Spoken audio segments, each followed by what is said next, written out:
to Judea, but they were warned in a dream to flee to Galilee. So they went up to Galilee to a town called Nazareth. Okay? Now, you might hear these words like Judea and Samaria and Galilee. What do those mean? I used to think that Judea was like a city. Well, actually, they're like regions or a state, like the state of Illinois. So Judea, you have the cities of Jerusalem and Bethlehem. North of that, you have the region of Samaria, and then north of that, you have the region of Galilee. Now, Jesus spent virtually all his time in Galilee. The only time he went down to Jerusalem was for religious holidays like the Passover. Now, unfortunately, during that time, the Romans were not the only ones that were oppressing the Jews. The religious leaders of Judaism were also oppressing their own people. The fact, the religion of Judaism had become corrupt, legalistic, oppressive, manipulative. The law was completely void of the Spirit. Dallas Willard, in his book, The Divine Conspiracy, said that the law and the prophets had been twisted around to authorize an oppressive, though religious, social order that put the in people as the possessor of God.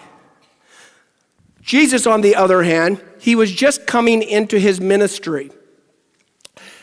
At the time of the Sermon on the Mount, he had only picked 4 to 6 of his disciples. He had announced that he was the coming Messiah.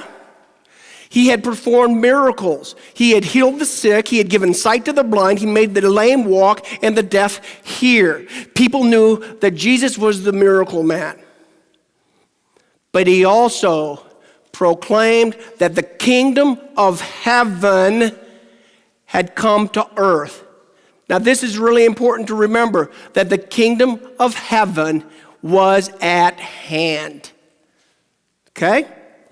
Now, Jesus goes out to the countryside in Galilee with his disciples, and a great crowd is following him. So he goes up to the mountainside and he sits down and he starts to share what the kingdom of heaven looks like on earth.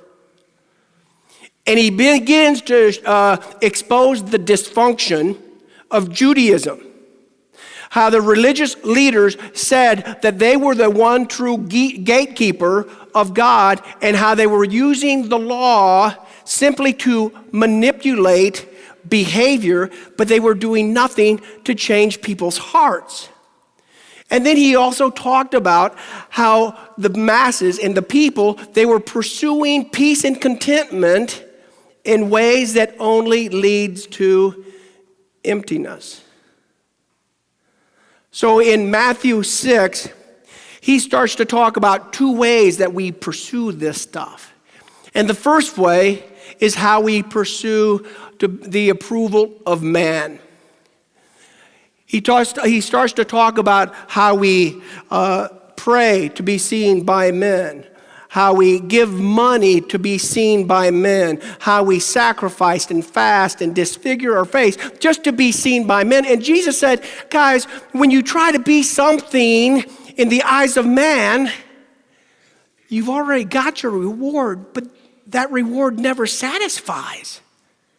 He also talks about another way that we seek contentment, and that was through material security. And then in Matthew 6:19, he says, do not lay up for yourself treasures on earth where moth and rust consume and thieves break in and steal. But lay up for yourselves treasures in heaven where neither moth nor rust consume and thieves do not break in and steal. And why do we do that? Because where your treasure is, there will your heart be also. He ends this section in verse 24 where he says, you cannot serve 2 masters. You'll either hate the one and love the other, or you'll be devoted to one and despise the other. You cannot serve God and money. Things sure have not changed over the last 2,000 years. We as a people, we still seek approval by men. And we still seek material security through channels outside of the God who created us. And now he begins in Matthew 6, verse 25, with the word therefore. Now, therefore simply means because of what I just said, I'm going to say something else. And so what Jesus had just said is when our identity and our worth is based on our relationship with God in heaven, and we start to pursue eternal things instead of earthly things, we're in a position to fully embrace and receive what he is going to say in verse 25.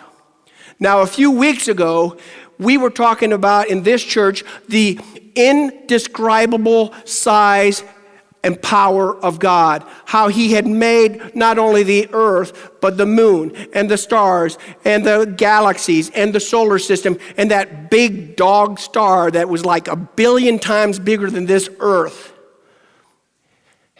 Jesus turns the coin and he begins to talk about the bigness of God in the smallest of ways. And in verse 25, he simply says, therefore, I tell you, do not be anxious about your life, what you shall eat or what shall you drink, nor about your body, what you shall wear. Is not life more than food and the body more than clothing? Look at the birds of the air. They neither sow nor reap nor gather into barns, and yet I feed them. Are you of not more value than they? And which of you, by being anxious, can add 1 cubit or second to your span of life? And why are you anxious about clothing? Consider the lilies of the field, how they grow. They neither toil nor spin. And yet I tell you, even Solomon, King Solomon in all his glory was not arrayed like one of these. But if God so clothes the grass of the field, which today is alive and tomorrow is thrown into the oven, will he not much more clothe you, O men of little faith? The indescribable bigness of God.